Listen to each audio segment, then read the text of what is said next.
Viewers, আপনারা দেখতে পাচ্ছেন ড্রাগন ফুল।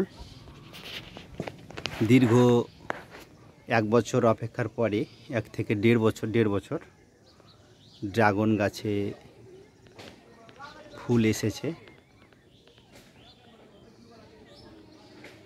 ভাবছিলাম এবছর হয়তো আসবে না, কিন্তু মাশাআল্লাহ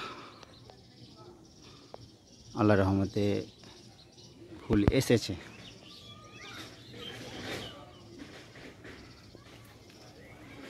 ওদিকের ফুলগুলো বড় হয়ে গেছে, সম্ভবত কাল পরশুর মধ্যে ফুটে যাবে।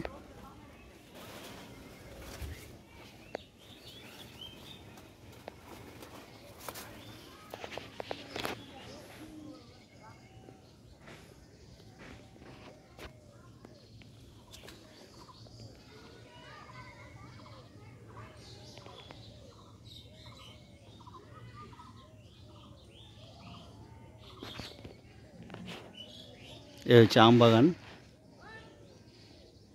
আমার বাড়ি হচ্ছে আম বাগানের মধ্যেই।